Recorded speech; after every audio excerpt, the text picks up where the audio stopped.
State जो है crime को बढ़ाता है कि नहीं, ये थोड़ा बहुत ही मेरे लिए अटपटा हो गया था। क्योंकि आप इंटरव्यू दे रहे हैं ऐसे, मतलब स्टेट के लिए, स्टेट को ज्वाइन करने के लिए। अब ये भी नहीं कह सकते वो, लेकिन वो लास्ट में बोले कि मैं ये सुनना चाहता था आपसे कि अगर हम जैसे जो भी क्रिमिनल लॉ होते हैं वो स्टेट बनाता है, तो अगर स्टेट लॉ ही नहीं बना है तो क्राइम रेट बढ़ेगा ही नहीं। का मतलब जवाब नहीं दे पाया था बहुत सारे, मतलब मुझे लग रहा है कि मतलब 6-7 क्वेश्चन में स्किप किया था।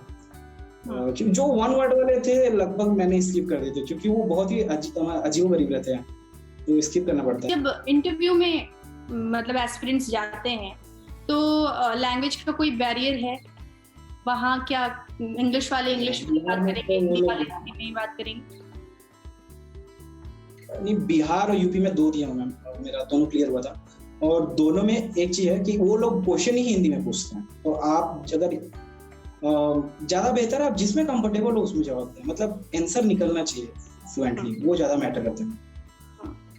लैंग्वेज नहीं मैटर करता, आपका जो कंटेंट है वो सॉलिड होना चाहिए कि सामने वाला इम्प्रेस हो जाए। यूपीएससी का मैंने कभी इंटरव्यू नहीं दिया है, तो उसके बारे में मैं नहीं बता सकता, लेकिन ये जो दो एग्जाम है, यूपी पीसीएस या बीपीएससी, इसमें लैंग्वेज मुझे नहीं लगता कि बहुत बड़ा बैरियर है।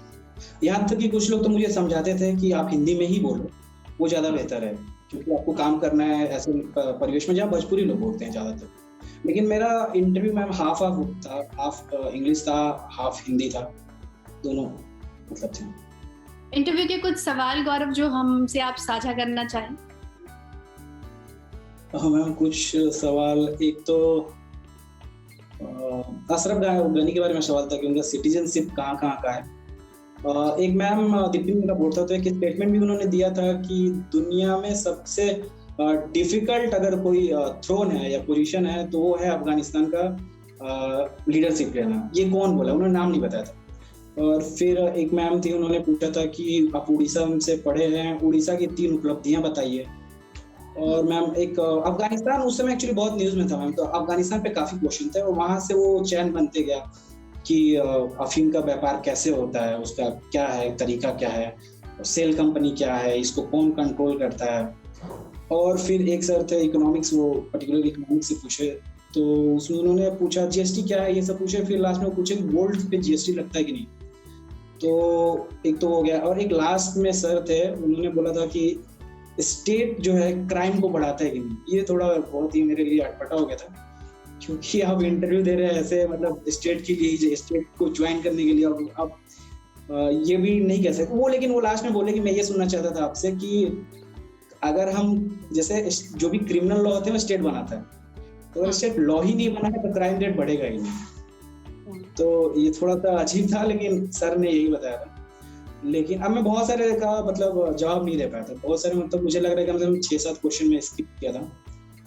जो वन वर्ड वाले थे लगभग मैंने स्किप कर दिए थे, क्योंकि वो बहुत ही अजीब-गरीब रहते हैं, तो स्किप करना पड़ता है। लेकिन जहाँ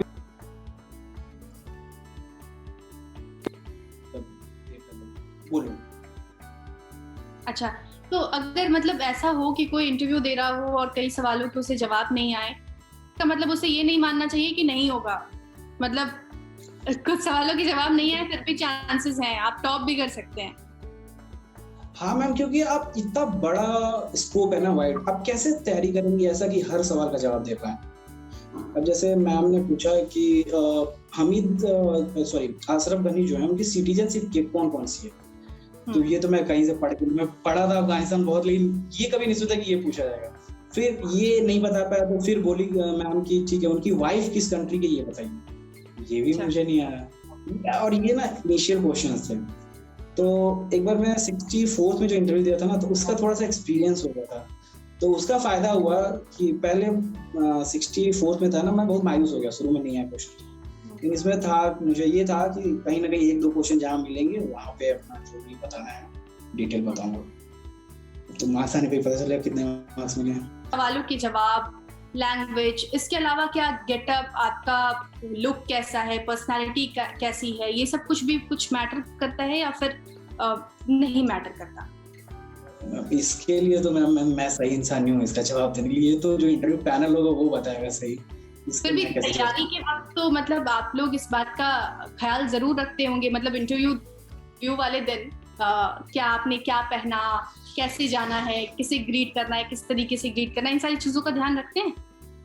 बिल्कुल मैम, कुछ तो बेसिक डेकोरम होते हैं वो तो मैम मेंटेन करने पड़ेंगे, जैसे कि फॉर्मल ड्रेस में जाना होता है। जैसे गर्मी काफ़ी थी फिर भी आदमी सूट पहन के जाता है, वो पहन के जाना ही चाहिए, वो बेसिक लेवल का मिनिमम रिक्वायरमेंट है। तो थोड़ा तो चाहिए मैम कि आपको एक अच्छा पोस्ट मिल रहा है तो उसके लिए बेसिक तो लेवल का आपको मतलब पर्सनालिटी होनी चाहिए। अच्छा गौरव, आप तो बिहार और यूपी कहें तो दोनों जगह से बिलोंग करते हैं, दोनों जगह की समझ है आपको। तो इंटरव्यू में क्या आपसे बिहार से जुड़े सवाल भी पूछे गए और यूपी से जुड़े सवाल भी पूछे गए? मैम मुझे लगता है शायद इंटरव्यू पैनल पर से इन्फॉर्मेशन नहीं रहती, क्योंकि 64th में भी ऐसे क्वेश्चन नहीं आए और 65th में भी नहीं है। और मेरे दोस्त लोगों से बात किया हूँ, किसी से इस तरह का क्वेश्चन नहीं पूछा गया कि आप किसी डिस्ट्रिक्ट से हैं, या डिस्ट्रिक्ट से कोई सवाल नहीं हो गया। तो मुझे लगता है शायद इसकी इन्फॉर्मेशन नहीं रहती। और इस पर ये सवाल होता है क्या कि इंजीनियरिंग बैकग्राउंड से हैं, क्यों आना चाहते हैं सिविल सर्विसेज में, ऐसा कोई सवाल होता है? हाँ, ये बीपीएससी में नहीं था। बीपीएससी पर्टिकुलर पूछेंगे तो पूरा इस बार मेरा इंटरव्यू जो भी था अफगानिस्तान इशू पे रिवॉल्व कर रहा था, लेकिन उसमें था यूपीपीसीएस में था ये क्वेश्चन था, और मैंने थोड़ा सा उस क्वेश्चन को अच्छे से हैंडल नहीं किया, मैं प्रिपेयर नहीं था उसके लिए, तो वो भी एक नेगेटिव फैक्टर था। ये सब क्वेश्चन को एक्चुअली आदमी को बहुत अच्छे से तैयार करके जाना चाहिए, तो 10-15 बार घर पे प्रैक्टिस करो। ये तो पूछते ही हैं, मतलब एक बच्चे से नहीं पूछा तो अगले बच्चे से जरूर पूछ लेते हैं।